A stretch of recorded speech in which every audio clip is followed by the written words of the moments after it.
Baik Bapak Ibu, hadirkan hati, pikiran, sepenuh rasa, dan berharap kepada Allah Subhanahu wa Taala agar ilmu yang sampai kepada kita melalui lisan-lisan para guru kita adalah ilmu yang bermanfaat dan juga menjadi wasilah untuk agar hidup kita Allah ridhoi. Amin, amin, ya rabbal alamin.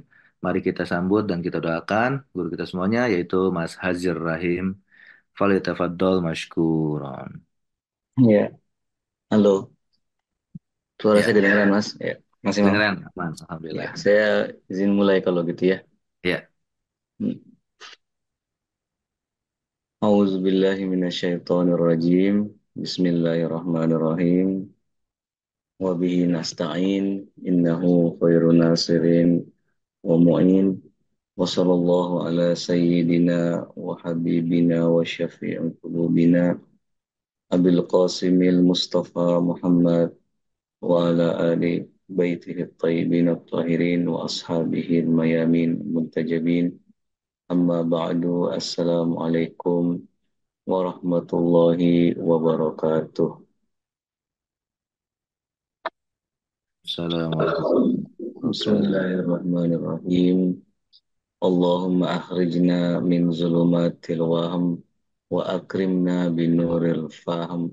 Allahumma aftah alaina abwaba rahmatik wanshur alaina khazaina ulumik birahmatika ya arhamar rahimin.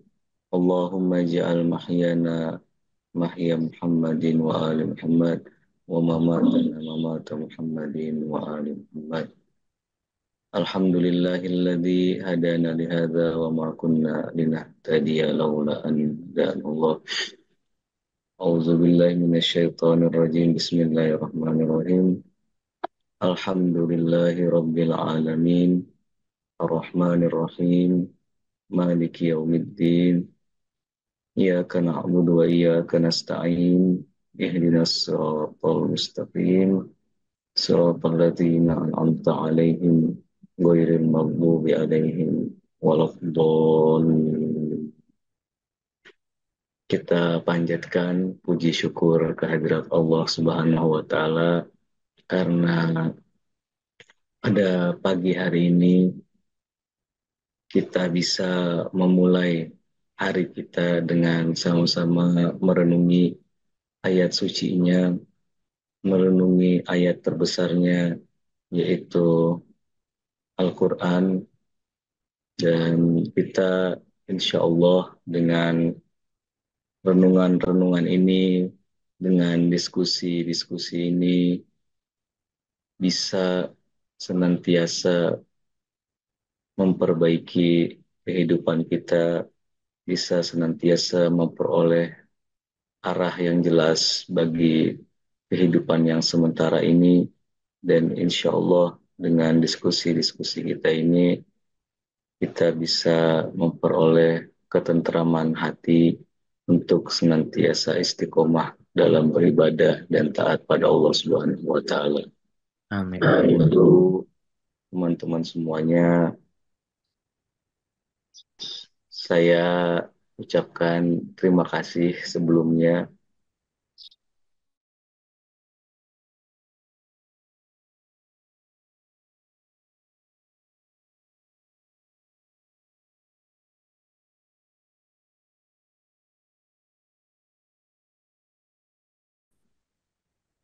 Mudah-mudahan diskusi-diskusi kita ini benar-benar menjadi upaya kita untuk memperbaiki diri, mengoreksi diri, dan lebih mendekat pada Allah Subhanahu wa taala.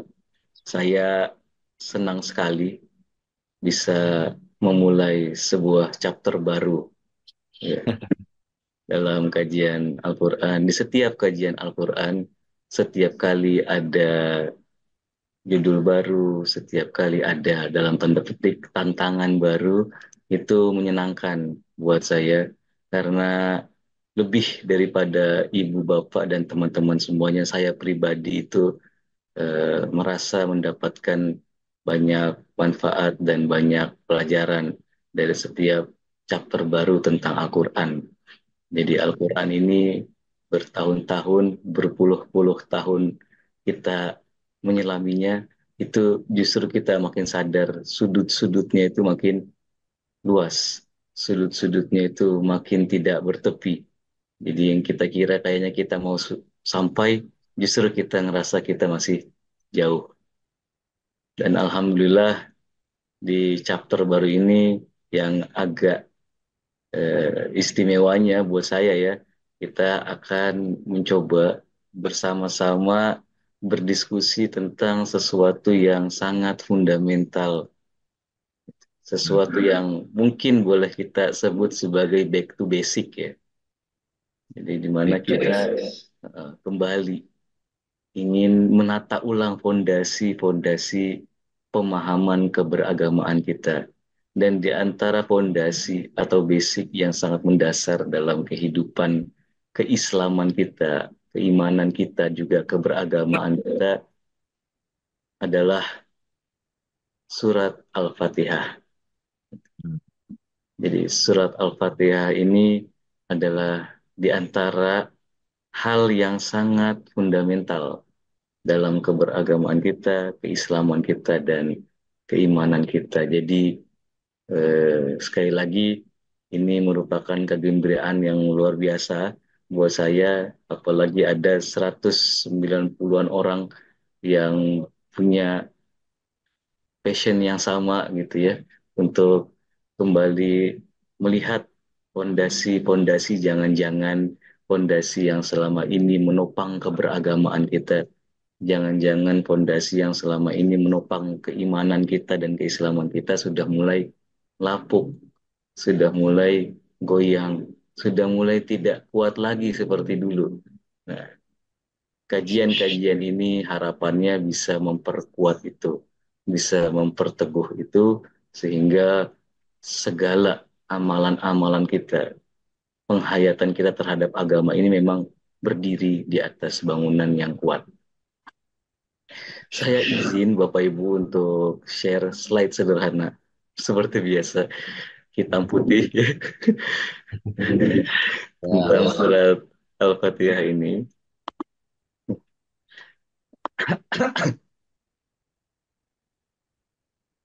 Nah,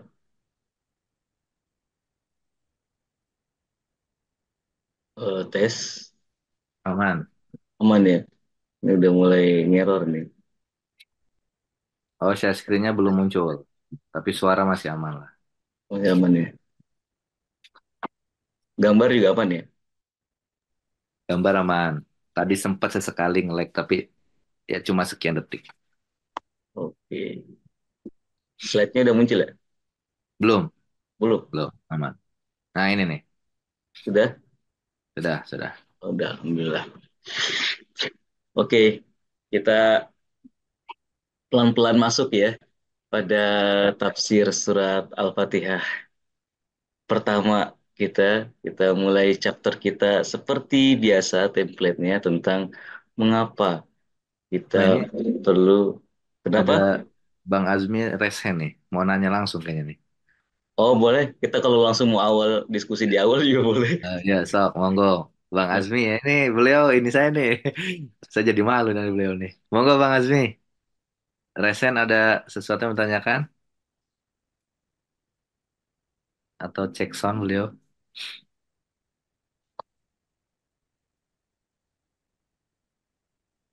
Deg-degan baru slide-nya aja. Kenapa deg-degan, Bu? Biasa. Ini kan slide yang seperti biasa Mas Azir bikin. Oh, kayaknya beliau kepencet deh. Bang Azmi bisa unmute? Ada yang mau ditanyakan karena raise hand?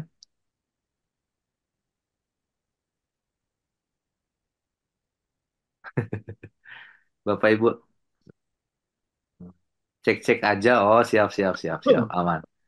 Ini yang di YouTube juga, ini mohon maaf ya kalau kita ada obrol-obrol. Nggak tahu mungkinnya ini kita live-nya di Zoom. Jadi ya yang di YouTube ahlan wasahlan juga. Monggo Mas Azir. Tadi cek-cek aja beliau katanya. Oh gitu, oke. Nah, Oh iya, mungkin metodologi juga penting kita jelaskan gitu ya. Ini nah, value-nya mungkin masih sama dengan value-value seperti biasa yang kita sudah lalui di nah. pertemuan-pertemuan sebelumnya.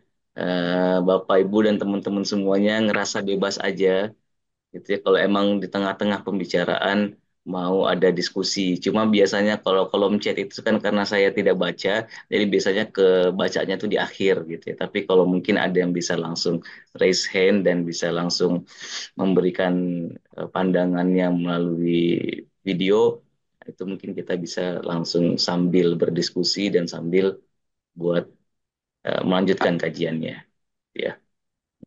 Jadi dari sisi metodologi, spiritnya tetap sama, kita membangun sebuah diskusi, kita sama-sama sharing pengetahuan kita terkait Al-Fatihah, bahkan juga pengalaman-pengalamannya.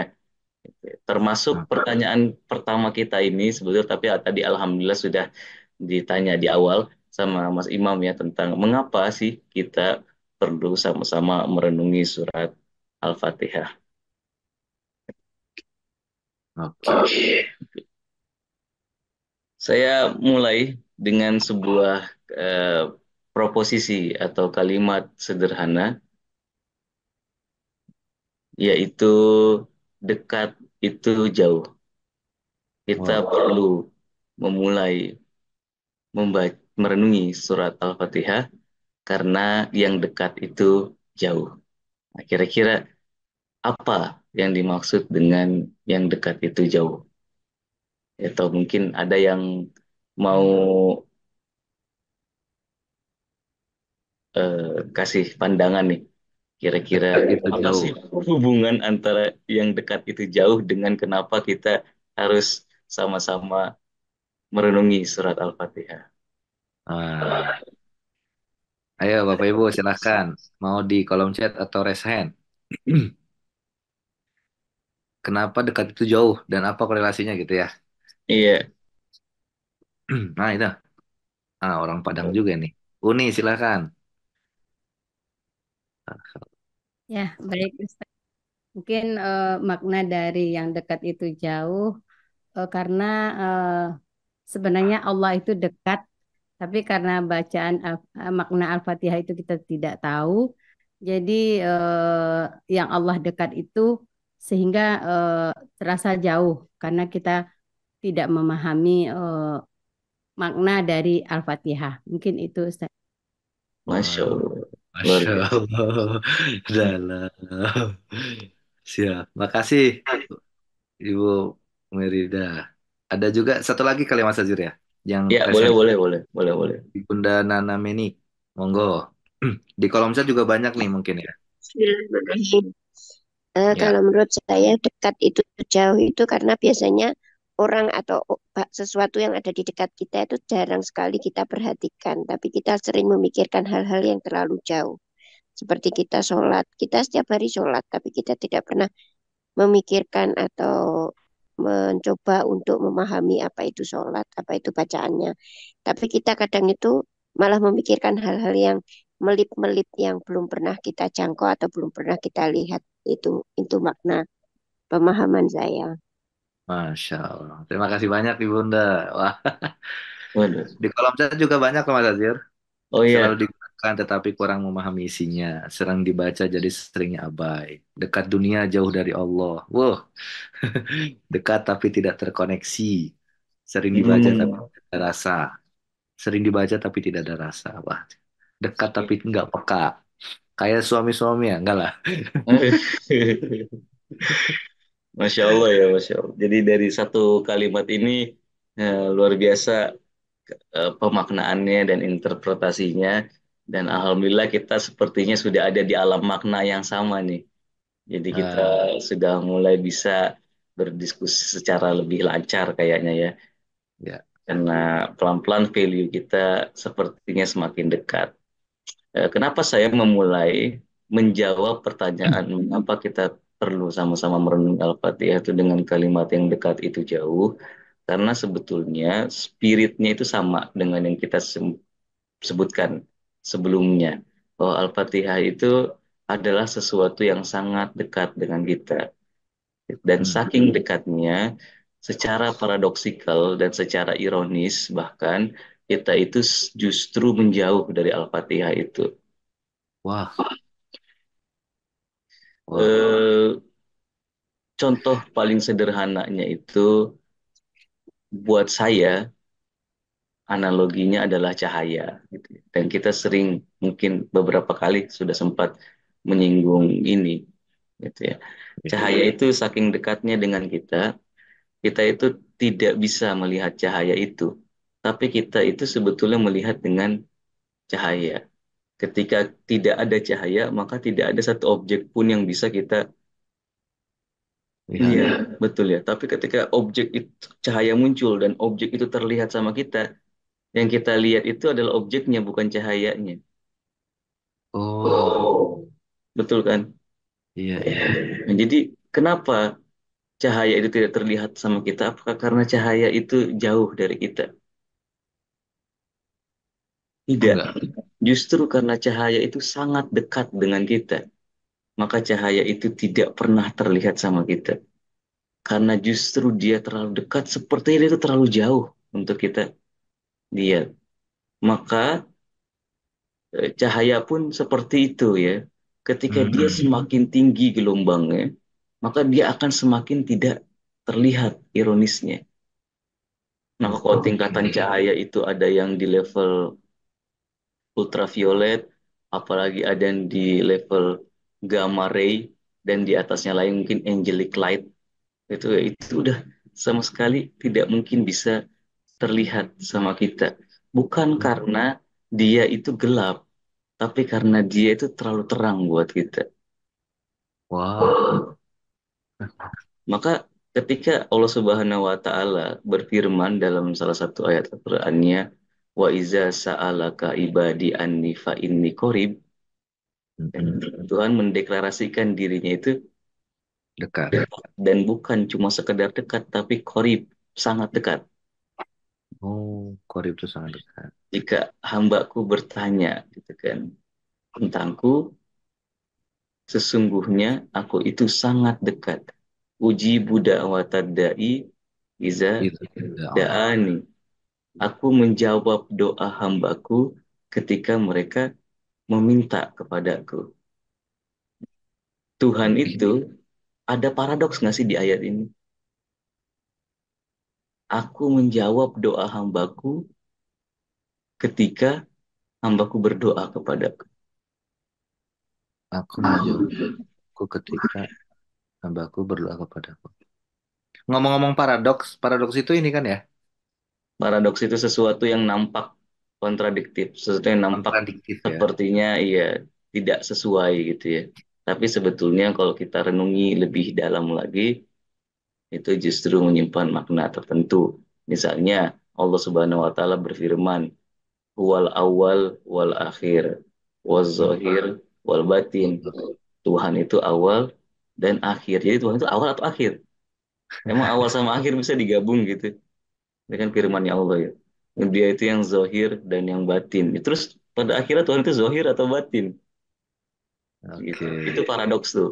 siap. Tapi sebetulnya kan itu tidak bertentangan, ya. Nah, di ayat ini pun begitu, ada paradoks enggak?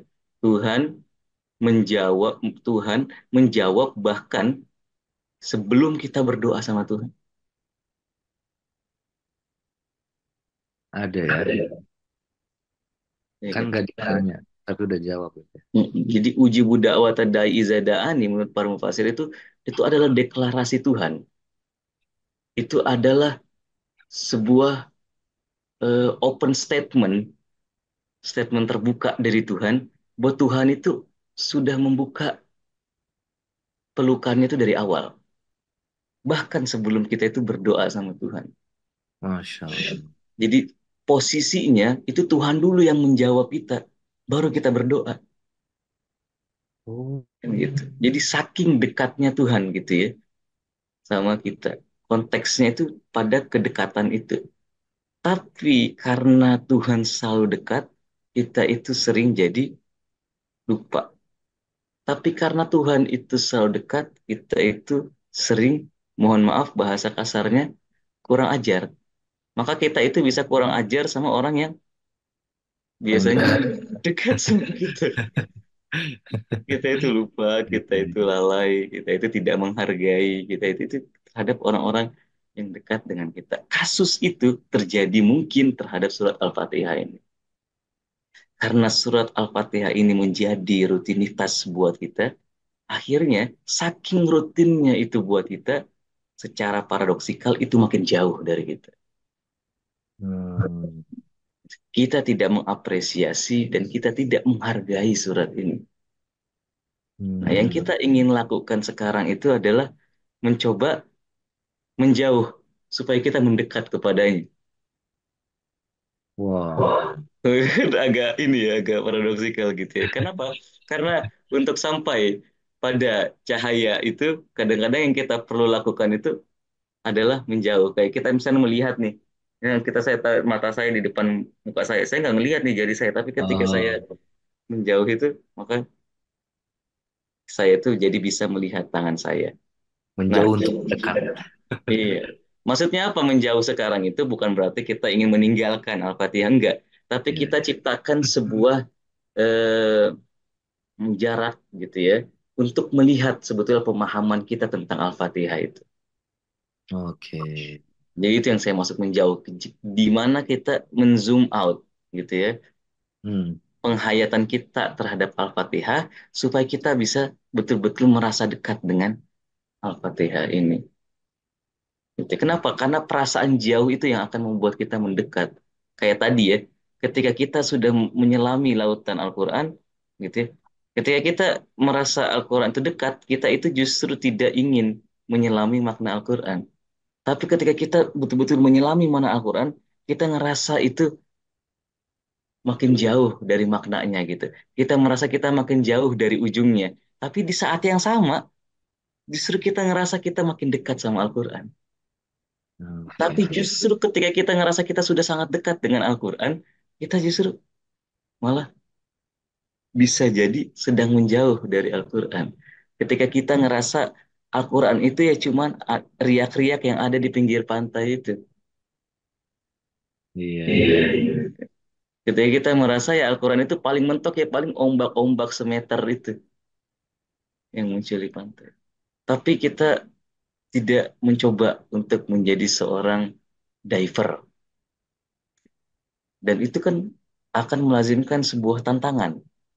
Iya. Kalau kita mau jadi seorang pelaut yang handal, kita mungkin harus berjibaku dengan semua angin topan, dengan semua badai, gitu ya. Dan itu adalah perjalanan yang harus kita tempuh ketika kita ingin masuk deeper, ketika kita ingin menyelami lebih dalam lagi. Dan di situ kita akan menyadari bahwa kenyamanan kita selama ini, gitu ya, kenyamanan ini seperti orang yang tinggal di pinggir pantai itu ya. Itu Hmm. selama ini itu justru menjauhkan kita dari terumbu karang yang indah yang ada di dalam lautan itu. Lautan. Kenyamanan kita selama ini justru menghalangi kita dari bintang laut gitu ya, dari semua makhluk gitu ya, yang ada di kedalaman laut itu. Hmm. Kalau Al-Fatihah itu ya, kalau Al-Fatihah itu terlalu dekat sama kita, seperti riak-riak pantai itu buat kita dan tidak challenging buat kita, Al-Fatihah itu akan menjadi sesuatu yang justru jauh dari kita. Hmm. Al-Fatihah itu tidak memiliki pemandangan apa-apa buat kita.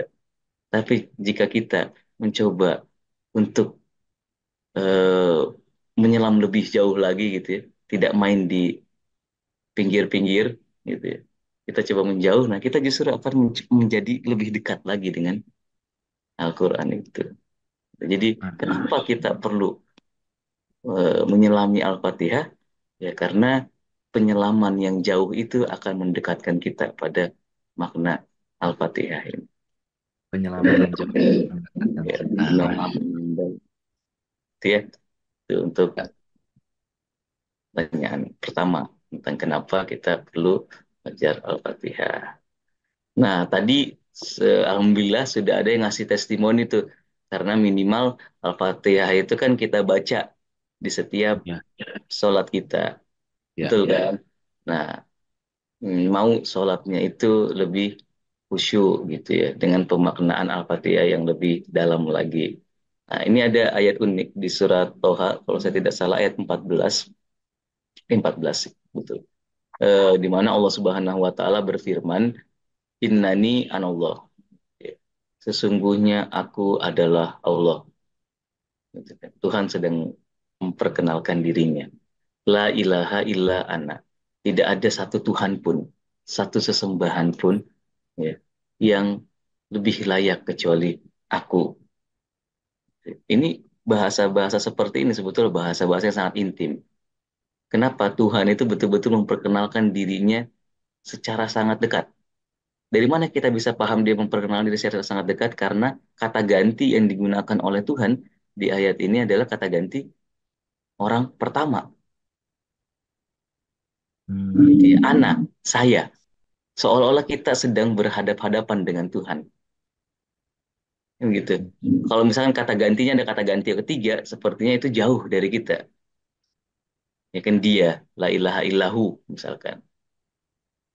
Itu kan Ya, menggambarkan kejauhan gitu ya, ya. kegaiban. Tapi di sini itu menggambarkan kehadiran, menggambarkan kedekatan. Karena kata gantinya ada ganti, kata ganti pertama. Dan Allah Subhanahu wa taala di ayat ini bilang, pertama kali aku ini Allah dan tidak ada sembahan lain selain aku. Maka sembahlah aku, gitu kan. Yang unik di akhir ini, Allah Subhanahu wa taala menjelaskan tujuan puncak dari sembah eh, penyembahan kita dan tujuan puncak dari sholat itu sendiri. Apa itu? Wa aqimis sholata lidzikri. Dan dirikanlah sholat untuk apa Bapak Ibu dan teman-teman semuanya?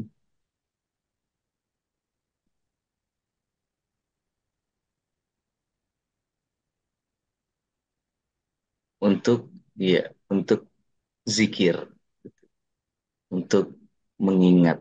Jadi inti dari sholat itu tujuannya adalah zikir menurut ayat ke-14 surat Toha ini. Bahwa sholat kita itu adalah momen untuk kita memperoleh zikir, memperoleh perasaan sadar. Gitu ya. Nah, kalau misalkan Al-Fatihah ini ingin kita pelajari untuk menyempurnakan sholat kita, gitu ya, maka Al-Fatihah ini harus menjadi surat yang memiliki aspek zikir buat kita. Harus menjadi surat yang memiliki aspek kesadaran buat kita. Setiap Hmm. kali kita membaca Al-Fatihah, kita memperoleh kesadaran yang baru. Kira-kira gitu nggak sih, Pak Ibu dan teman-teman semuanya? Kira-kira selama kita sholat ini coba hitung ya. Hitung sendirilah pakai kalkulator gitu ya. Anda umur berapa, sholat sudah berapa kali, dan baca Al-Fatihah sudah berapa banyak minimal. Ya. Kira-kira di setiap Al-Fatihah yang Anda baca, berapa kali Anda mendapatkan momen kesadaran baru? Atau kesadaran yang terbarukan kalau Anda pernah lupa terus tiba-tiba ingat lagi. Kalau misalkan sedikit, dan sebagaimana saya juga sedikit gitu ya. Nah, berarti ada yang perlu kita perbaiki di zikir kita terhadap Al-Fatihah ini. Nah, ketika zikir kita terhadap Al-Fatihah ini menguat, maka zikir kita terhadap sholat ini pun akan menjadi makin kuat. Dan uniknya, ayat ini seperti memberikan pesan bahwa cuma orang yang sholat dengan zikirlah, gitu ya, cuma orang yang sholat dengan zikirlah yang akan layak menjadi lawan bicaranya Tuhan. Oh. Cuma orang yang sholat dengan zikirlah yang akan seolah-olah mendengar Tuhan memperkenalkan dirinya sebagai Allah. Aku loh Allah. Jadi kita Hmm. sholat, kita takbir, kita baca Al-Fatihah kita, gitu kan? Kita betul-betul ngerasa kalau Tuhan itu sedang memperkenalkan dirinya sebagai Allah. Hmm. Itulah sholat yang memiliki inti zikir. Nah, Al-Fatihah ini akan membantu kita jika kita renungi, jika kita hayati, membantu kita, menjembatani kita untuk sampai pada momen zikir itu. Sesuatu yang dalam istilah Al-Quran hanya bisa diperoleh oleh, hanya bisa didapat oleh ulul albab. Ya. Siapa itu ulul albab? Ada yang tahu apa artinya albab, ulul albab? Ulu itu kan pemilik. Albab itu, Orang yang berpikir, orang-orang yang berakal. oh, ada Demikian yang Allah. jawab ya di kolom chat ya? Ada banyak. Hmm. Sangat interaktif mereka ini. Oh, tapi Yang albab itu sendiri secara bahasa ada yang bisa kasih ini enggak? Insight enggak? albab secara bahasa ya, pintu bukan babun pintu ya. Ibu Iya, so, pintu bukan pintu itu pintu. pintu itu babun jamaknya abwab. Nah, berarti bukan. Mm-mm. Cerdik Arbab atau itu pandai. betul jamak juga, bentuk plural juga, tapi bukan dari babun. Kalau babun itu kan jamaknya abwab ya. Kalau ini Abuab. albab, kalau ini albab beda ya. Albab dengan abwab. Oke. Merenung, Ustaz. Mm-mm. Jadi Mempunyai itu, pikiran yang jelas. jadi itu akar katanya adalah lubun. Lubun. Mm-mm. Apa itu lubun? Lubun itu inti sesuatu. Inti sesuatu. Inti. Jadi ulul albab itu adalah orang yang memiliki inti. Gitu. Anda Orang bayangkan, yang memiliki inti. Anda bayangkan sedang mengupas buah yang ada lapisan-lapisannya gitu ya. Anda Ya. mau dapat yang paling dalam, misalkan bijinya yang mau Anda ambil dari buah itu. Nah, itu bijinya itu biji yang paling di dalam itu yang disebut sebagai inti. Jadi ulul albab itu adalah orang yang senantiasa tidak eh, puas gitu ya terhadap kulit. Wah, ini Orang ada yang nih di kolom. Sumsum, inti, sari, pokok, jantung, esensi. Wah, eh, di eh, hati nurani, akal. Ada. iya iya betul betul betul. Oh oh sudah dia ya. Ada yang Iya, taruh di ini ya, di chat. apa namanya kolom chat. Kolom Tapi chat. secara bahasa memang loop itu artinya itu pokok, intisari, itu esensi sesuatu, gitu ya. Itu artinya loop. Jadi ulul albab itu orang yang bisa masuk ke dalam intisari sesuatu. Orang bisa masuk ke dalam jantung sesuatu, substansi sesuatu. Dan Masya. orang-orang seperti itulah orang yang memperoleh zikir itu. Jadi zikir itu makanya bermacam-macam tingkatannya ya. Ada zikron kasiro, ada asyaddu zikro. Gitu kan. Ada zikir yang syadid, zikir yang tajam tuh. Ingat nggak ya cerita kapak kemarin? Ya, ingat saya. Gitu kan. Hadir Yang ingat ya. cerita kapak, cerita kapak kemarin kalau sudah terbangun itu. Jadi zikir yang syadid itu zikir yang tajam. Itu seperti kapak yang tajam itu. Nah, itulah kemampuannya orang-orang ulul albab yang dalam istilah Al-Quran di surat Ali Imran ayat 190 sampai ayat 191 ya adalah orang-orang yang bisa betul-betul merenungi ayatnya Tuhan. Hmm, Ayat itu sendiri sebetulnya kan maknanya apa? Ayat itu sendiri maknanya adalah tanda, tanda. Tanda itu apa sih? sign. Bahasa Inggris. Tanda itu sesuatu untuk menunjukkan. Berarti di balik kata tanda itu tersimpan makna kedalaman. Kedalaman. Betul nggak? Di balik kata tanda itu menyimpan makna sesuatu yang beyond. Karena Ya. tanda pada dirinya itu ya tidak ada kecuali untuk menunjukkan. Jadi kalau Oh, kita lihat pelang-pelang itu, misalkan pelang ke Sukabumi, karena emang sebetulnya intinya itu ada di Sukabuminya, bukan si pelang itu. oke. Gitu kan. Dan Tuhan memperkenalkan semua hamparan langit dan bumi ini kan sebagai Tanda-tanda. tanda-tandanya, bahkan jiwa kita juga sebagai tanda-tandanya. Intinya bukan di tanda itu, tapi ada di yang ditandai. Hmm. Bukan penunjuk itu, tapi yang ditunjuk sama pelang itu. Masalahnya kita ke distract nih.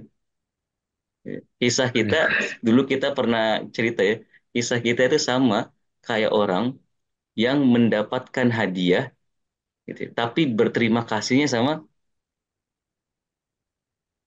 Yang tukang pos beri, aja. tukang pas aja. Iya, tapi kita tidak berterima kasih sama yang memberinya, gitu ya. Jadi padahal hadiah itu ada pemberinya, tapi kita cuma bilang terima kasih sama pengirimnya. Nah, tanda-tanda itu seperti itu. Jadi ketika ayat-ayat Tuhan ini diputus dari pengirimnya, ya, ketika ayat-ayat Tuhan ini diputus dari intinya, nah ini akan berubah menjadi dunia ini. Dunia itu maknanya itu. Dunia itu ketika ketika tanda-tanda Tuhan itu kita putuskan dari sumbernya, kita putuskan dari intinya. Maka Masya kenapa kita itu perlu terus-menerus mengasah diri kita supaya bisa mendekat menjadi ulul albab itu. Allah. Para pecinta inti, para bukan cuma sekedar pecinta, bahkan pemilik inti, pemilik substansi. Dan itu Hmm. kita coba tularkan di setiap nilai keberagamaan kita, nilai keislaman kita, dan nilai keimanan kita. Ketika kita sholat, sholat itu coba kita temukan intinya. Ketika kita membaca Al-Fatihah, coba kita cari inti Al-Fatihahnya. Ya. Dan semakin kita mendekati inti, itu justru kita akan semakin ngerasa ternyata tidak tahu apa-apa gitu ya. Ternyata perjalanan kita makin jauh gitu ya. Pernah dong ngalamin momen-momen di mana kita kira ah deket nih, ternyata jauh. Ah gampang nih, ternyata susah. Ah Iya, iya. sebentar nih, ternyata lama gitu kan. Nah momen kayak gitu, momen-momen wah kayak gitu, itu baru kita bisa dapatkan ketika kita punya motivasi ulul albab itu, motivasi untuk terus apa namanya mendalami sesuatu. Tapi kalau kita puas gitu ya, kalau kita berhenti gitu, dan kita cuman mencukupkan diri pada ya'lamuna min zohiro min hayati dunia katanya Al-Quran. Gitu kan. Orang-orang yang walakin aksarun nasi la ya'lamun ya'lamuna zohiron minal hayati dunia. Itu juga diantara ayat paradoks tuh. Ya. Hmm. Jadi pertama Tuhan menafikan kebanyakan manusia tidak mengetahui, tapi di ayat berikutnya Tuhan bilang ya alamuna. Jadi intinya manusia itu kebanyakan mengetahui atau tidak mengetahui, kan gitu, ya kan? Nah, tapi sebetulnya dikasih keterangan sama Al-Quran. Mereka kebanyakan tidak mengetahui, tapi bukan karena mereka nggak tahu apa-apa. Ya alamuna, mereka sebenarnya tahu, cuman yang mereka ketahui itu apa? Cuman yang zohir dari kehidupan dunia ini. Depan dunia ini. Jadi kalau kita terperangkap sama kezahiran ini gitu ya, wahum anil akhirati gofilun, gitu kan, kita akan lupa dan lalai dari yang akhir itu. Apa sih akhirat itu? Akhirah. Hmm. Akhirat itu kan bukan cuma kiamat itu cuma satu fase dari akhirat. Akhirat itu bentangannya kan panjang sekali. Akhirat itu inti, akhirat itu beyond, akhirat itu segala sesuatu yang ada di balik dunia ini. Oh, Gitu. Itu semuanya adalah akhirat. Semua yang goib, yu'minuna bil goibi gitu kan. iya, iya, iya, iya. Itu kan syarat-syarat orang bertakwa itu mencintai yang gaib. Nah, gaib itu akhirat itu. Semua yang gaib itu adalah akhirat. Sesuatu yang ada di balik kehidupan dunia ini. Dan kiamat itu cuma surga, neraka itu cuma di antara fase dari akhirat itu. Tapi akhirat itu sedemikian panjangnya sampai seperti tidak bertepi. Al-Fatihah pun bisa menjadi akhirat buat kita. Dan Al-Fatihah bisa menjadi dunia buat kita. Aduh. Andaikan Al-Fatihah kita tidak menjadi zikir, Al-Fatihah kita tidak menjadi lub atau inti, Al-Fatihah kita tidak menjadi akhirat buat kita. Hmm.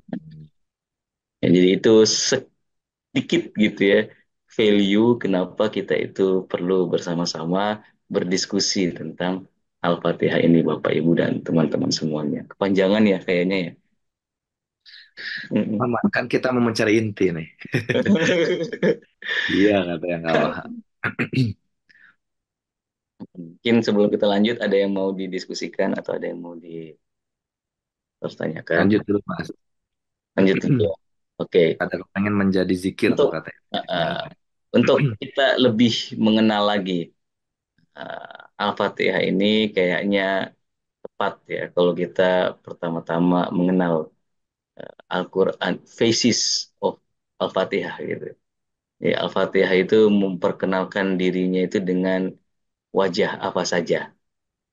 Nah, itu yang Oh, kemudian kita kenal sebagai nama-nama Al-Fatihah. Tadi kan ada juga tuh di klipnya gitu ya. mm, Nama-nama Al-Fatihah tuh. Tadi saya lihat sedikit tadi di klipnya itu di awal. iya. Saya nggak salah. Ah, Ada kan? Nah, ada. sebetulnya nama-nama Al-Fatihah itu lebih banyak daripada ini, tapi mungkin ya kita bahas yang secukupnya lah. Ya, Nah, beberapa nama eh, Al-Fatihah. Yang pertama itu Fatihatul Kitab ya. Ya dari Fatihatul Kitab, Suratul Han, Ummul Quran, Ummul Kitab, As-Sab'ul Masani, Al-Kafiyah, Asyifa, itu Al-Wafiyah. Sebetulnya masih banyak-banyak lagi, bahkan Al-Asas. Nah, itu semuanya juga nama-nama As-Solah, bahkan Al-Fatihah juga punya nama As-Solah juga. Jadi itu nama-nama yang menjadi apa namanya wajah dari Al-Fatihah. Nah, Al-Fatihah ini nama paling masyurnya itu ya seperti yang kita tuturkan sehari-hari ya, seperti biasa yaitu Al-Fatihah. Kenapa? Karena dia Fatihatul Kitab. Apa itu Fatihatul Kitab? Ini kan karena dia itu adalah yang membuka kitab ini, yang membuka mushaf yang kita baca ini. Jadi ketika kita membuka Al-Quran, surat pertama yang kita lihat sebagai pembuka adalah surat Al-Fatihah ini. Maka kata Fataha itu kan artinya adalah membuka. Bahkan ada salah satu surat dalam Al-Quran itu Al-Fatah. Gitu ya. Nah, meskipun Al-Fatah di situ artinya bukan pembukaan, tapi kemenangan. Gitu ya. Karena kemenangan itu adalah momen keterbukaan. Ketika misalkan gerbang musuh itu berhasil kita dobrak dan berhasil kita buka gerbang yang awalnya sangat tertutup. Gitu kan. Inna fatahna laka fathan mubina gitu. Fathul mubin dalam penuturan surat itu. Jadi kata fatah itu adalah pembuka. Nah, ini Fatihah, Al-Fatihah disebut Al-Fatihah karena dia membuka mushaf Al-Quran ini. Itu yang pertama, yang paling umum ya. Nah, kedua, katanya kenapa Al-Fatihah ini disebut, surat ini disebut dengan Al-Fatihah? Karena ini surat yang memang secara tradisi diamalkan untuk dibaca saat kita memulai suatu taklim atau suatu pembelajaran. Jadi ketika kita memulai pembelajaran, dalam tradisi Islam itu biasanya dimulai dulu dengan ayat nabda gitu ya. Tapi biasanya kita dengan sekedar bismillah. Tapi tradisi dalam sejarah Islam itu ternyata mereka membuka taklimnya, membuka pembelajarannya itu dengan membaca Al-Fatihah. Begitu juga Al-Fatihah itu disebut sebagai Fatihatul Kitab karena dia itu membuka bacaan sholat kita. Jadi kita memulai sholat, ya awalan sholat kita itu yang kita baca itu adalah surat Al-Fatihah. Gitu. Ini beberapa sebab ya kenapa kemudian kita itu menamai atau mungkin dulu itu ya, dia itu dinamai dengan Al-Fatihah. Mohon maaf, ini saya hilang nggak? enggak aman, kelihatan. Soalnya sempat hilang di laptop saya. Nah, yang keempat, jadi dia itu disebut sebagai Fatihatul Kitab karena menurut sebagian mufasir, ini adalah surat pertama yang turun. dalam Al-Quran. Jadi kalau Iqra bismi rabbikal ladzi khalaq itu kan 5 ayat dulu ya, belum satu suratnya. Ayat yang lainnya itu turun belakangan. Tapi satu Oh, surat utuh itu turun pertama kali itu adalah surat Al-Fatihah. I I see. Nah, menurut yang lain dia disebut sebagai Al-Fatihah itu bukan karena dia itu membuka, meskipun memang dia itu membuka ya. Tapi pada dasarnya kita itu membuka sesuatu itu dengan apa biasanya? Kunci. Kunci, betul. Maka dalam bahasa Arab, kata kunci itu juga disebut sebagai miftah, alat untuk membuka. Membuka. Gitu kan. Jadi Al-Fatihah disebut Al-Fatihah bukan karena membukanya, tapi lebih pada karena dia itu adalah password, karena dia itu adalah key pass, karena dia itu adalah kunci untuk membuka. Ya ini agak beda gitu ya. Agak beda membuka dengan menjadi kunci. Gitu ya. Nah, Hmm. Al-Fatihah itu lebih dulu lagi dari sekedar membuka. Dia itu adalah kunci untuk membuka. Gitu ya. Nah, membuka itu jangan sampai dipaksa, gitu kan. Membuka itu aktivitasnya jangan sampai tidak sesuai mekanisme. Membuka yang tidak dipaksa dan membuka yang sesuai mekanisme itu adalah perlu pada kunci, gitu kan, perlu pada password. Password Oke. itu apa? Itulah yang kita sebut sebagai Al-Fatihah. Jadi Anda bayangkan kan wa indahu mafatihul ghaib. Jadi, Tuhan itu memiliki khazanah-khazanah gitu kan di alam gaib.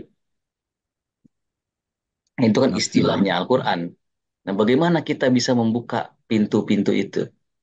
Bagaimana kita bisa mencapai rahasia-rahasia kegaiban itu? Bagaimana kita bisa masuk dalam perbendaharaan atau khazanah ilahi itu? Nah, kuncinya, kata para ulama itu adalah Al-Fatihah ini. Karena Al-Fatihah, karena surat ini adalah kunci, maka dia disebut sebagai Al-Fatihah. Jadi Oke. Al-Fatihah itu lebih dalam dari sekedar kita menggunakannya untuk membuka sesuatu, lebih dalam dari sekedar kita memahaminya sebagai awalan dari suatu mushaf atau awalan dari bacaan sholat kita. Tapi sebetulnya itu adalah awal dari segala perjalanan kita untuk mencapai perbendaharaan ilahi. Ilahi. Itu Hmm. adalah awal dari segala perjalanan kita untuk sampai pada hazanahnya ilahi, rahasianya ilahi. Jadi itu semua kuncinya ada di Al-Fatihah. Jadi Anda bayangkan gitu ya, sudah pergi jauh-jauh gitu ya ke suatu kota, tapi Anda tidak bawa kuncinya. Jadi katanya di sana ada harta karun, kan? Tapi Anda cuma bermodalkan semangat gitu ya untuk mencari harta karun itu dan betul-betul Anda temukan harta karun itu. Tapi padahal Anda sudah dikasih clue, jangan lupa bawa kuncinya dan Anda tidak bawa kuncinya. Bagaimana Anda harus kembali? Gitu kan. Nah, itulah kenapa kita bilang saya senang sekali untuk memulai surat Al-Fatihah ini karena surat Al-Fatihah ini seperti mengajarkan kita untuk back to basic. Jadi dalam perjalanan mencari rahasia ini, yang paling basic itu adalah kita punya password dari rahasia itu. Yang secret itu pasti ada pas, Passwordnya. yang secret itu pasti ada gemboknya. Kalau dia nggak ada gembok dan nggak ada passwordnya, dia nggak akan menjadi Rahasia lagi. rahasia lagi. Nah, kuncinya itu di mana gitu. Jadi basicnya itu ada di mana? Itu ada di Al-Fatihah. Alfa. Ya, maka karena dia itu adalah basic, karena dia itu adalah kunci, nah, maka dia disebut sebagai Fatihatul Kitab. Kita. Ya. Nama kedua dari surat Al-Fatihah ini adalah Suratul Hamd. Ham. Eh, Suratul Hamd. Apa itu Alhamd? Nanti kita bahas di ayat Alhamdulillahirabbil alamin. Gitu ya. Tapi Ham kenapa itu hari ini atau kapan? nanti masih panjang perjalanan kita sebelum Karena kan kita baru harus lewatin auzubillahi minasyaitonirrajim.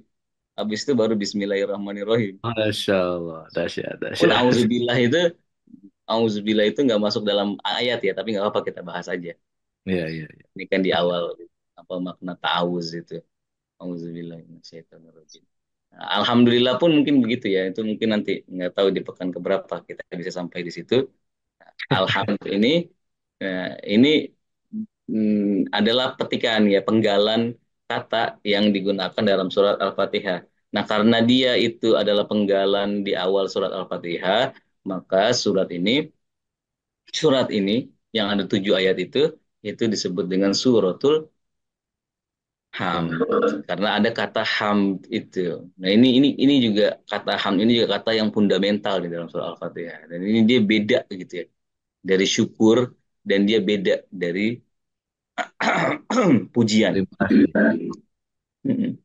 Beda nggak sih pujian sama syukur? Beda dong, nantilah kita bahas ya. Oke. Begitu juga dia itu disebut sebagai suratul hamd karena dia itu menghimpun pujian terbaik gitu ya. Yang Oh, tidak pernah diturunkan pada seorang nabi pun sebelum Rasulullah. Gitu ya. oh, Bahkan kata hamd itu sendiri itu adalah kata yang khusus digunakan dalam Al-Quran menurut sebagian mufasir. Gitu. Jadi hmm. sebelumnya orang Arab itu ya kurang mengenal istilah hamd ini. Dan dalam kitab-kitab sebelumnya pun tidak ada yang mengajarkan hamd itu. Tapi Al-Quran turun untuk mengajarkan pada kita apa makna hamd ini. Wow. Kenapa? Karena memuji itu sebenarnya ini sebetulnya keterbatasan kata ya. Pujian terbaik itu sebetulnya tidak tepat. Karena memuji itu dalam bahasa Arab itu madah, madah tuka, bukan hamada. Oh, Dan yang katanya pun bukan bersyukur, aku bersyukur. Kalau mau kata bersyukur ya pakai syakaro aja kan gitu. Tapi kan tidak digunakan. Nah, biasanya dulu itu ya atau sana itu juga pujian. Ya itu yang diajarkan sama kitab-kitab sebelumnya menurut mufasir itu bagaimana cara kita memuji Tuhan dalam bentuk sana atau mensyukuri nikmat Tuhan dalam bentuk syukur atau asyuru gitu ya. uh, uh. Tapi yang diajarkan sama Al-Quran itu beda. Yang Oh, diajarkan sama Al-Quran itu adalah hamdalah itu. Yang diajarkan sama adalah hamd itu. Nah, karena wow. kekhususan hamd inilah kemudian Al-Fatihah ini diberi nama suratul hamd.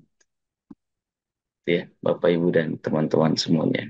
Masya Allah, Masya Rumit aja dari nama-nama Allah. Al-Fatihah. Ya, ini mungkin mudah-mudahan bisa menambah gitu ya.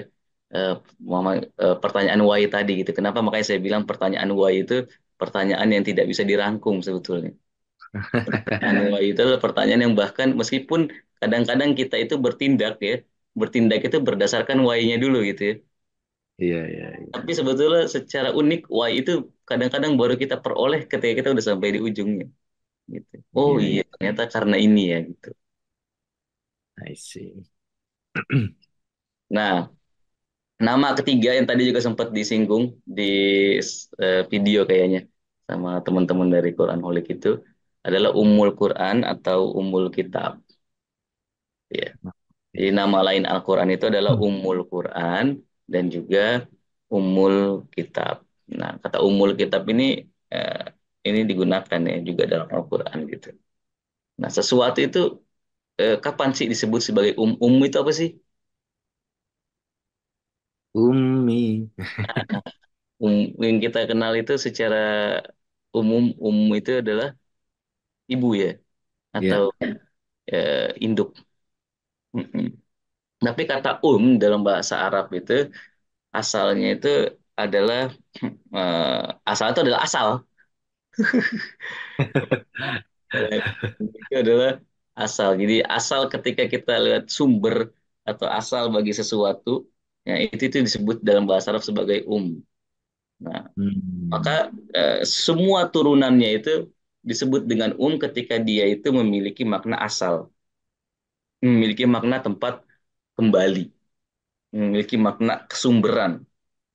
Itu disebut dengan Maka induk suatu hewan atau misalkan ibu bagi anak-anak itu disebut sebagai karena memang anak-anak itu berasal dari ibunya. Atau anak-anak itu kalau lagi gamang gitu ya, kalau lagi sedih, atau misalkan sudah pulang pergi kelamaan itu kembalinya sama ibunya gitu ya. Hmm. Dipeluk sama ibunya itu makanya maka disebut sebagai Bumi pun dalam bahasa Arab sama seperti bahasa Indonesia ya. Kan kita bilang bumi itu sebagai ibu Bumi. pertiwi. Ya, Oh iya iya. bahasa ibu itu. Nah, itu kenapa? Karena memang bumi itu tempat kita kembali. Kita berasal dari bumi dan kita akan kembali ke bumi ini gitu kan. Hmm. Itu juga dalam bahasa Arab penuturan terhadap bumi itu juga digunakan. Atau bahkan kata itu juga digunakan untuk bendera waktu perang berkecamuk, bendera yang paling besar. Kan bendera itu macam-macam ya, ada liwa, ada royah. Nah, royah itu bendera yang paling besar. Nah, bendera yang paling besar itu fungsinya apa? Ketika pasukan itu sudah mau mundur, mereka mundurnya itu mengelilingi royah itu. Itu sebagai tanda untuk apa namanya berkumpul kembali gitu ya, sebagai base camp, titik kumpul lah gitu ya. Oh Apa istilahnya? Meeting point. Nah, itu iya. sebagai royah. Nah, karena dia royah itu adalah tempat kembali, maka dia juga disebut sebagai Bahkan Mekah itu kan disebut sebagai Qura. Itu kan penuturan Al-Quran juga ya. Al-Quran menyebut Mekah itu sebagai Qura. Kenapa Mekah disebut sebagai Qura? Karena dia itu perempatan bagi daerah-daerah saat itu, kemudian di utara dan yang di selatan, timur dan barat itu mereka ketemu perdagangan jalur jalur perdagangan itu di situ di umum. Makanya Mekah itu cukup hidup saat itu karena dia itu menjadi Qura karena dia tempat ketemunya, tempat kembalinya semua jalur gitu. Makanya dia disebut Hmm. sebagai Qura. Jadi kata itu adalah tempat kembali. Yuk, pelan-pelan kita coba maknai ketika Al-Fatihah ini disebut sebagai Quran. Ketika Al-Fatihah ini disebut sebagai Kitab. Mudah-mudahan kita bisa mengerti betapa Al-Fatihah ini besar di sisinya Allah. Oh. Ya kan? Artinya apa? Ketika Al-Fatihah itu disebut sebagai Quran dan ketika Al-Fatihah itu disebut sebagai Kitab, maka dia itu adalah asal bagi Al-Quran. Bayangkan Al-Quran itu loop tadi tuh ya, loop tadi, inti tadi. Kalau kita mau ekstrak ini Al-Quran, itu ada di Al-Fatihah. Wih, Kalau segitu. kalau kita sudah ngerasa, kalau kita sudah ngerasa apa namanya tercerai-berai gitu ya, pemahaman gitu ya, dari di Al-Qur'annya kembalinya itu di Al-Fatihah. Di Hmm. Al-Fatihah itu yang merekatkan semua pemahaman kita. Al-Fatihah itu dalam bahasa yang lebih populer mungkin bisa kita sebut sebagai worldview. Worldview Hmm. itu apa? Itu pandangan dunia. Pandangan dunia itulah yang mengontrol seluruh pemahaman kita yang tercerai-berai itu. Oh. Jadi semua pemahaman Al-Quran kita itu kontrol roomnya itu ada di Al-Fatihah. Dan semua itu ada turunan dari Al-Fatihah. Jika ada ayat yang kita pahami dan itu bertentangan dengan Al-Fatihah seolah-olah ya. Hmm. Dalam bahasa itu kayak begitu. Sekali ada pemahaman kita tentang ayat dan itu bertentangan dengan Al-Fatihah, maka pemahaman kita itu keliru. Hmm. Sampai sedemikian jauhnya gitu ya. Apa namanya? Sedemikian basic dan fundamentalnya Al-Fatihah itu. Jadi basic itu bukan dalam pengertian basic, medium, advance. Berarti basic itu sesuatu yang rendah. Enggak. Maksud saya basic itu adalah pengertiannya itu Fundamental. fundamental. Akar ya. Akar, ya betul. Itu roots-nya. Gitu ya. Jadi Al-Fatihah itu adalah dalam bahasa Al-Quran.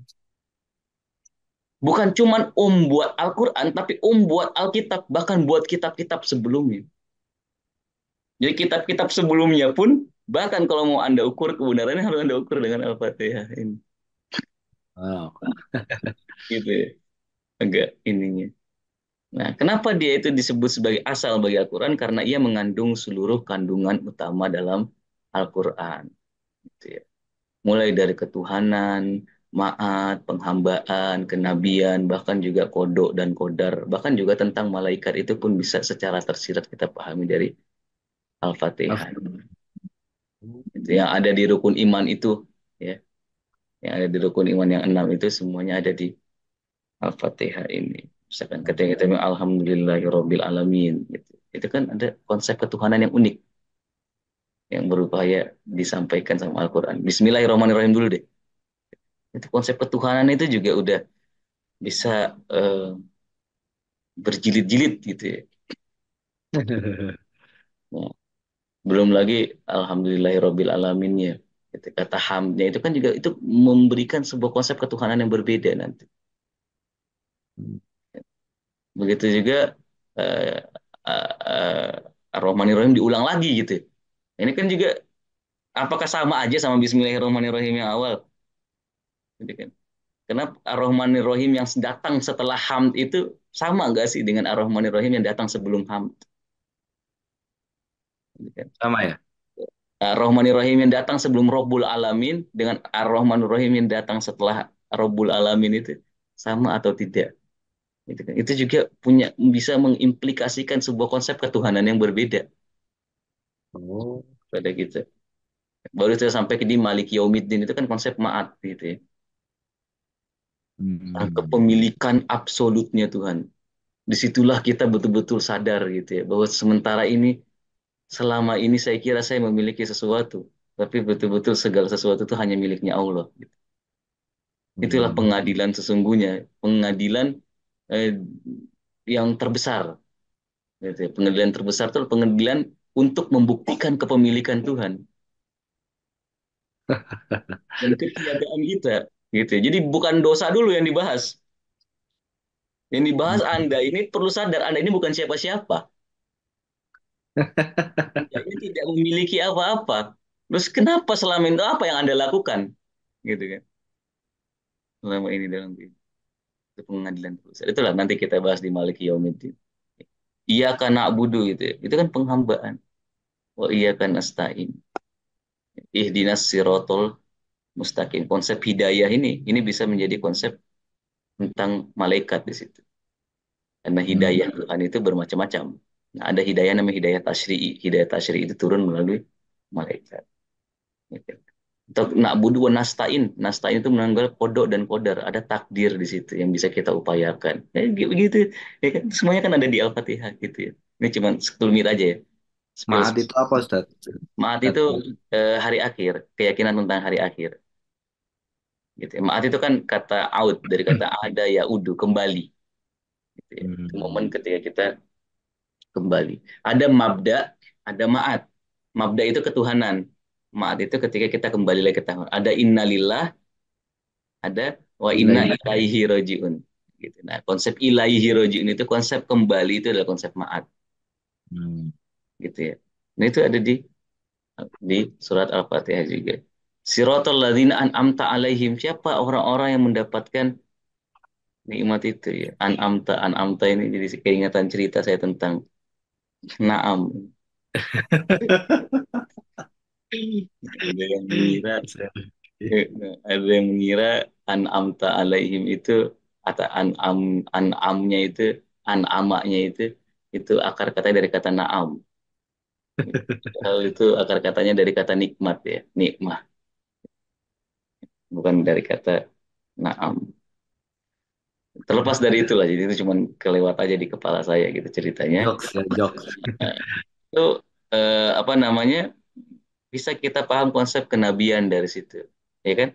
Siratul mustaqim, ihdinas siratul mustaqim, siratul ladzina an'am. Siapa mereka orang-orang yang ada di jalan yang lurus itu? Ada jalan orang-orang yang mendapatkan nikmat. Siapa yang mendapatkan nikmat itu ya? Pasti salah satunya contoh paling relate adalah Nabi. Iya, iya. Belum lagi Ghairil maghdubi alaihim waladhdallin itu kan tentang penempaan jiwa, tentang penyucian jiwa. Di situ juga dimasukkan dalam ayat ini. Jadi ini ayat-ayat yang komprehensif. Oke. Gitu. Kenapa? Karena kalau kita tidak menyucikan jiwa kita, kita bisa masuk dalam al-maghdub. Kalau nggak maghdub ya kita dol. Ini tiga pilihan hidup kita. Kita ada di siratal mustaqim, kita ada di maghdub, atau kita ada di dol itu. Ya kan? Pendalaman terhadap maghdub dan dol ini adalah pendalaman untuk pengosongan diri. Gitu. Jadi ya fokusnya itu ya jangan siratal mustaqimnya dulu. Pastikan kita itu tidak maghdub dan kita tidak dol dulu. Wow. Nah, gitu. Itu ya. dikit lah. Itu cuma ingin menggambarkan betapa Al-Fatihah ini adalah umul Quran. Gitu ya. Bahwa semua kandungan yang ada dalam Al-Quran itu bisa kita kembalikan. Dan Al-Quran itu kan isinya itu, konsep-konsep itu ya. Yang tadi kita telah singgung secara sederhana. Gitu ya. Meskipun pendalamannya nanti tentu banyak momen-momen yang tidak pernah kita pikirkan sebelumnya gitu ya. Dan bahkan sampai saat ini pun eh, dan sampai kapanpun mungkin akan keliru ya jika orang berkata bahwa saya sudah memahami apa makna Al-Quran itu. Jadi selalu ada ruang yang baru, selalu ada ruang ketidakterbatasan, selalu ada ruang ketidakpastian dalam tanda petik ya tentang pemahaman dan pemaknaan Al-Quran ini. Nah, yang ketiga umul kitab itu dia disebut sebagai umul kitab karena Al-Fatihah ini adalah kesimpulan atau pokok juga dari semua kitab suci. Gitu ya. Kenapa? Karena setiap kitab suci itu mengajarkan tiga hal katanya para mufassirin. Misalkan dia mengajarkan bagaimana kita itu harus memuji Tuhan melalui lisan kita. Dan itu digambarkan di Alhamdulillah Alamin dan seterusnya satu partnya itu ya. Terus juga mengajarkan bagaimana kita menghamba dan bertindak sesuai dengan apa namanya permintaan yang kita puji itu, permintaan Tuhan itu tergambarkan melalui iya karena abu dua iya karena nasta'in itu kan. Nah nanti di antara akhirnya itu tentang mukasyafah, tentang penyaksian batin. Gitu. Jadi semua kitab suci itu mengajarkan tiga ajaran ini, ajaran universal ini dan Al-Fatihah pun merangkumnya dengan sangat padat, jelas dan lugas dalam jumlah ayat yang tidak terbilang banyak 7 ayat. Jadi bayangkan Bapak Ibu betapa pengasihnya Tuhan gitu ya. Betapa murah hatinya Tuhan. Anda diberikan sebuah cheat sama Tuhan gitu. Dan sebuah apa ya cheat itu ya, Mas Imam ya. Cheat itu, Apa namanya ya? Mungkin katakanlah shortcut lah.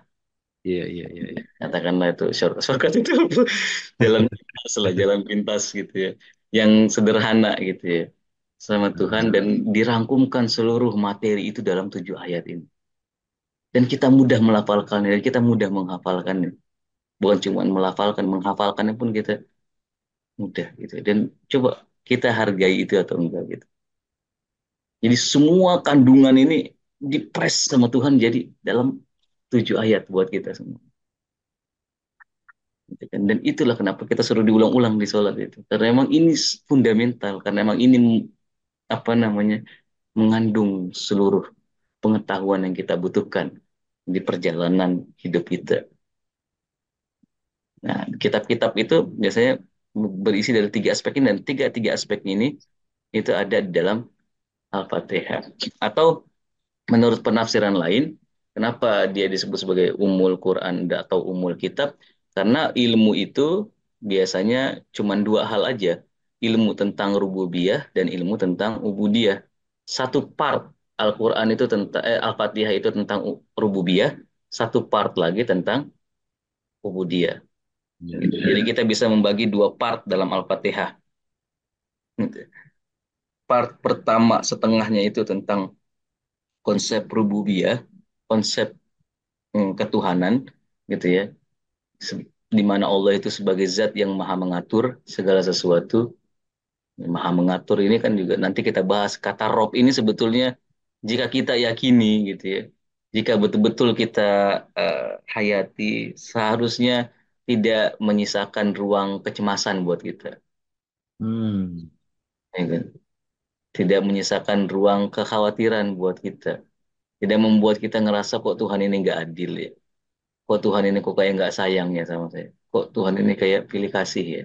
Nah, ada konsep keadilan Tuhan di situ. Ada konsep hikmah Tuhan di situ. Ada konsep ini semua dari satu kata yang namanya Rob. Jadi satu part itu tentang rububiyah. Ya kan? Satu part itu adalah tentang rububiyahnya Allah gitu. Nah, satu part lagi tentang ubudiyah, tentang kita. Terus kita di hadapan Rob ini mengapain? Oh, Terus semuanya ada di Al-Fatihah juga kan gitu.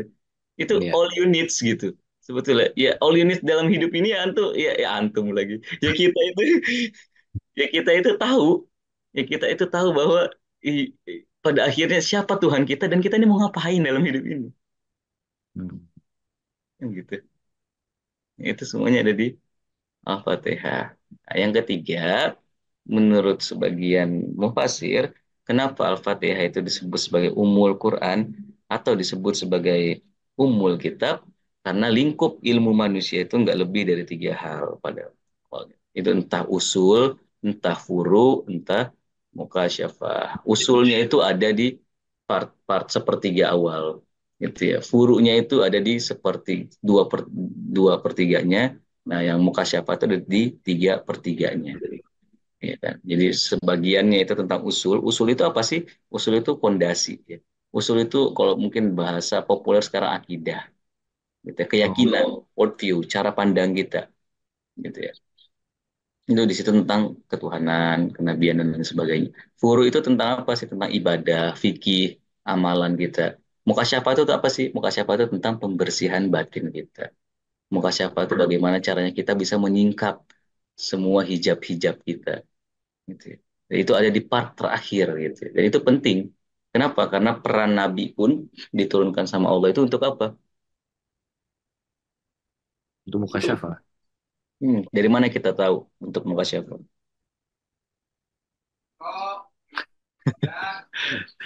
Dari Dari dapatkan. Nah, yang sederhana itu kan apa? Yuzakihim wa yu'allimu umul hmm, kitab. Jadi ada empat yuzakikum wa yu'allimukumul kitab itu diulang sama Al-Quran itu di empat tempat, 3:1. Itu kata tazkiyah itu lebih awal daripada ta'lim. oh, Nah, sebagian ulama itu menunjukkan betapa pentingnya tazkiyah, gitu. Betapa pentingnya kesucian batin dan di atas taklim itu. Meskipun taklim itu juga penting dan sangat penting.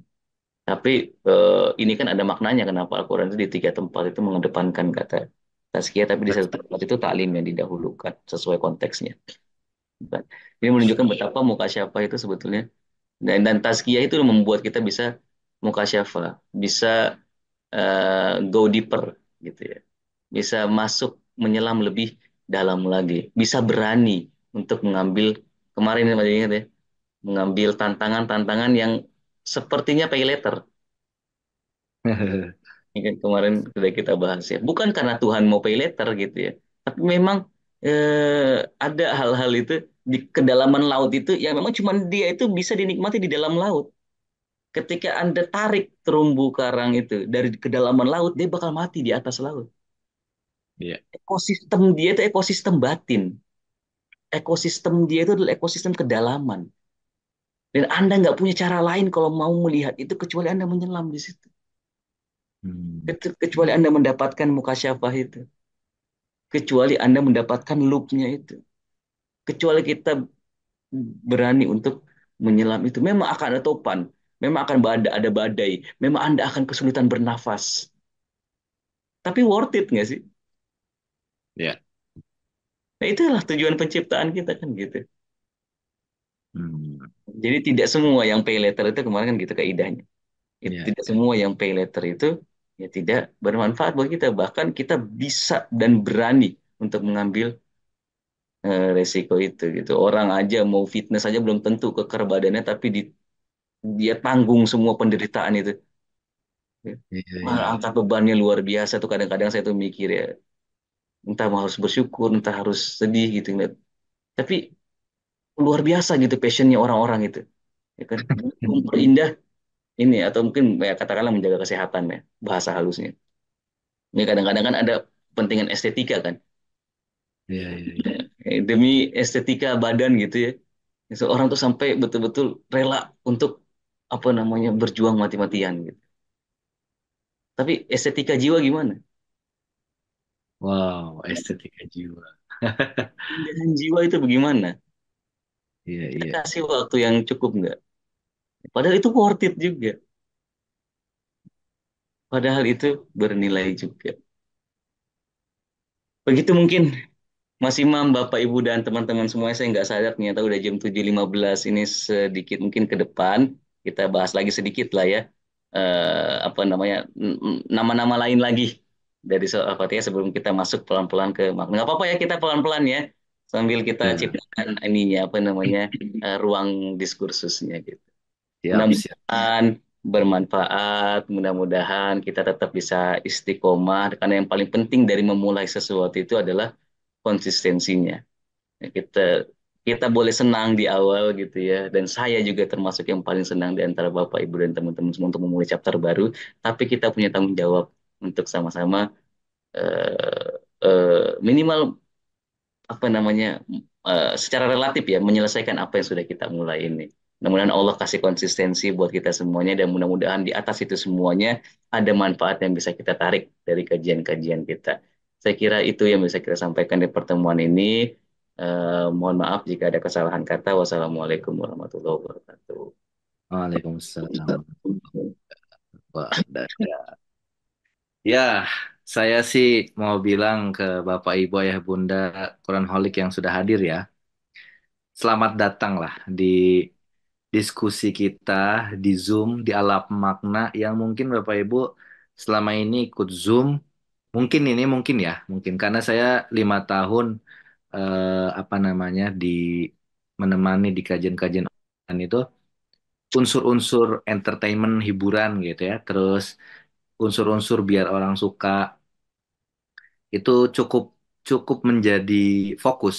Nah, tapi di diskusi kita di Quran Holic ini kita lebih fokus kepada prosesnya yang sabar, nggak selesai gitu di satu pertemuan gitu. Bukannya kita nggak mau selesai ya, tapi ya tadi inti.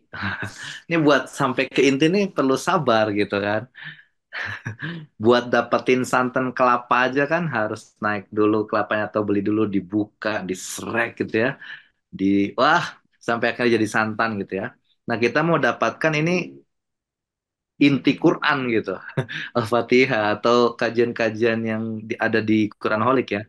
Masa kita mau cepet-cepet. Jadi Bapak Ibu, saya cukup ya kita cukup fokus sama value kita, sabar ya, sabar. Karena sebenarnya dari kesabaran belajar ini juga adalah proses, semoga saja menjadi proses tazkiyatun nafs kita ya. Belajarnya bukan karena ingin dilihat apa, ingin entertain, ingin apa enggak, tapi lebih ke arah ingin mendapatkan inti dan ridha Allah Subhanahu wa taala. Insya Allah ini doa-doa atau niat-niat kita semuanya.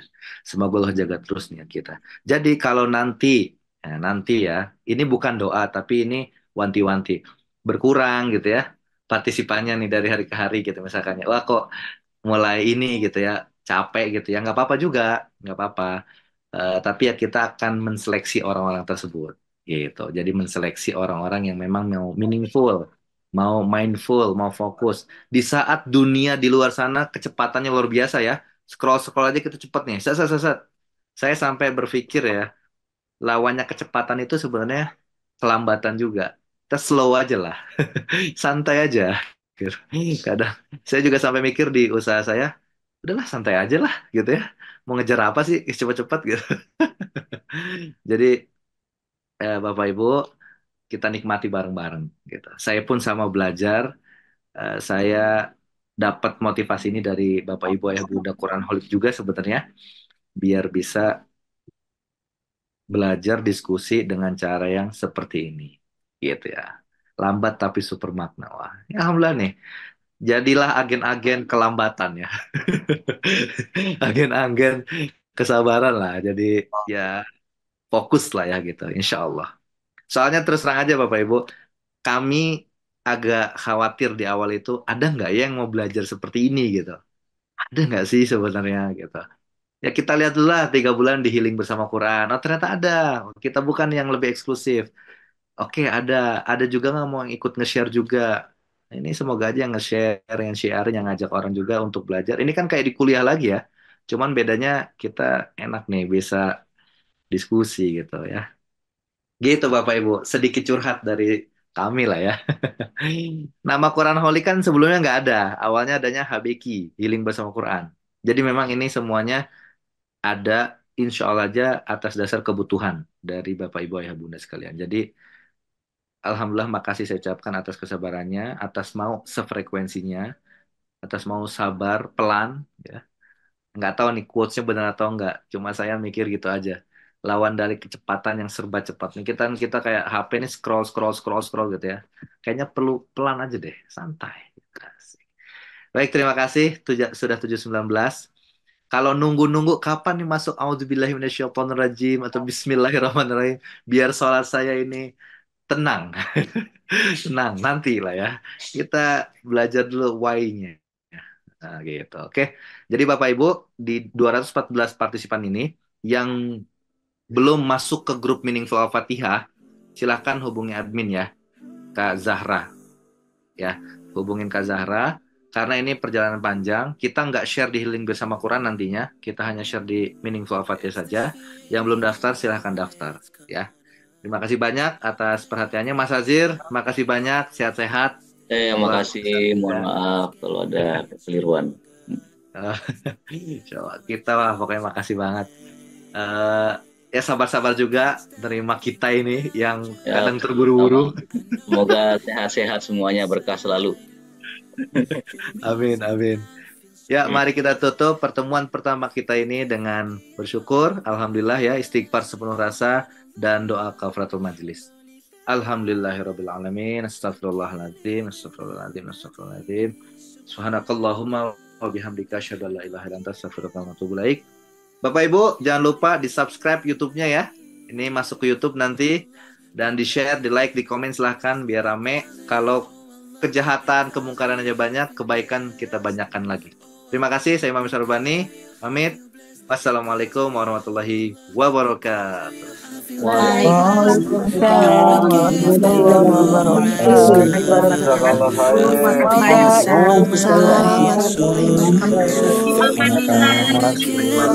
wabarakatuh. You're my shelter in the time of storm. I can't stop thinking about you. I know you're here by my side. You're the reason I feel so amazing. Thank you for being part of my life. Subhanallah, alhamdulillah, I can't live without my dear. Subhanallah, alhamdulillah, I can't live without my dear. Oh Allah, because of you I feel blessed. Because of you, oh Allah, because of you I feel blessed. Oh Allah, because of you I feel blessed. Because of you, oh Allah, because of you I feel blessed. Cause I follow till I, cause I follow till I,